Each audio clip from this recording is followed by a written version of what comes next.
show started from our conversations that we began back in 2022. I think when I first joined eFlux as a journal fellow. I was specifically looking into Ukraine in conjunction with Korea. That's when Russian invasion of Ukraine had just started, and I was comparing the two contexts through the Cold War historical structure and the division system in Korea that's still persisting. We started to talk about that and how the two contexts are basically suffering from layers of imperial violence. And I think naturally the conversation also led to some of the more common areas between the two, which happened to land on Koryo-Saram. And yeah, I think I'll just add to that within this, within everything that Peter said, there was also like a personal question around belonging and movement, because in my case, I grew up in a family that was half Ukrainian, half Uzbek, and sort of thinking about how the mixture, I guess, of those identities was always complicating the idea of the nation state and the movement and sort of the kind of conversations that are coming out usually within the cultural landscape when we talk about legacies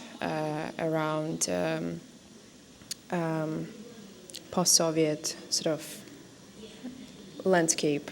the history around it, the emergence of the nation state, languages, food, everything. And in my case, more and more recently, and especially with the kind of conversations that are happening also after the Russia's invasion of Ukraine, kind of what are the other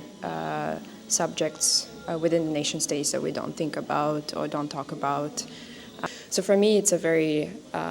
personal subject on, it's like the kind of level of my own family, but also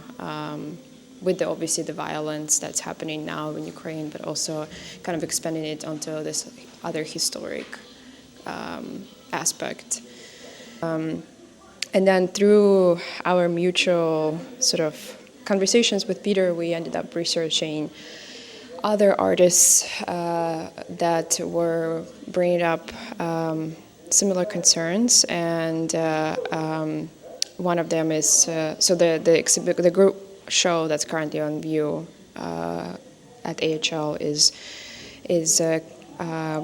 bringing together 4 different artists. 2 of them they work as a duo, as an artist-filmmaker duo. It's Toma Peyu and Luisa Pervo. And then we have Daria Kim and Alisa Berger.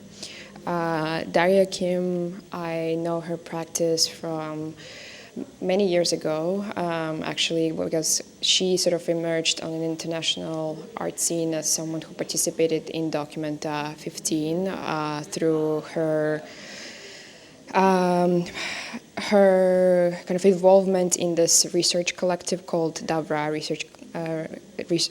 Davra Collective that was initiated by this Uzbek filmmaker and artist named Saadat Ismailova, and so Documenta was that sort of space of convening for many Central Asian artists, not just Daria Kim, but Daria Kim kind of I think really emerged as this young, international voice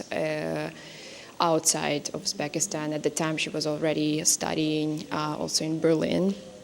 and Documenta is in Kassel. And then with Alisa Berger,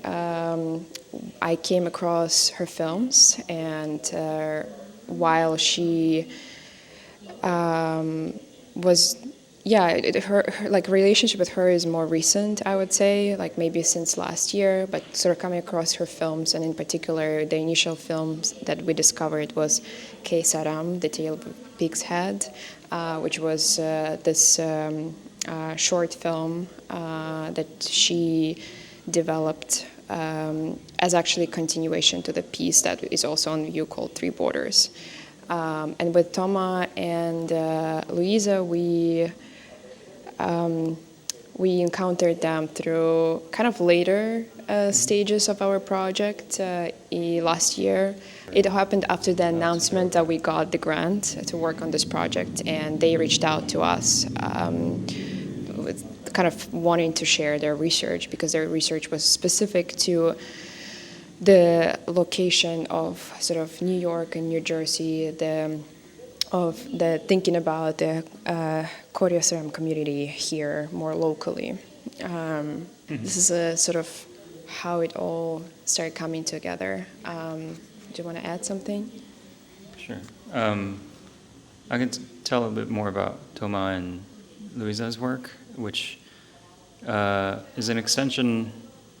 born out of their collaborative and decade-long research project. It's an ethnographic oral interview project, documenting over 10 or so years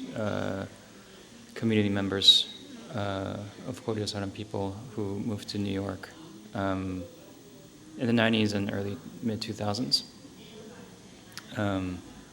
So there's a lot of these characters who talk about, I think they're different generations too, who sort of recall and talk about the time that they moved here, what it was like, the kind of struggles and tribulations that they went through, but also, I guess, camaraderie and other connections to other diaspora communities that they found here. There's a lot of poignant stories about how they have come together and survived together, and really adds another layer to the whole complicated history of Koryo-Saram at large. Yeah, I guess also to add, I guess in some respects about how we actually kind of started the framework with which we initially applied was thinking about more so the idea of return, and that was very much present in how Daria Kim is evoking those questions in her work, which uses, for instance, wax to think as this like material intervention into like how something can be malleable, something can be like shaped, touched, grow, fall apart. And then with also Alisa, sort of how some of her methodologies looking at manipulating images, breaking them, kind of, or even in one of the works, thinking about stitching things together through collage that is non-linear, and similarly in Three Borders, also how the narratives of one family are never linear, how that brings up all these complicated questions of how we tell and narrate our stories, how people before us narrate our stories, and sort of make up also to some degree fictions and mythologize our, like what we think of like linear life from birth to death. And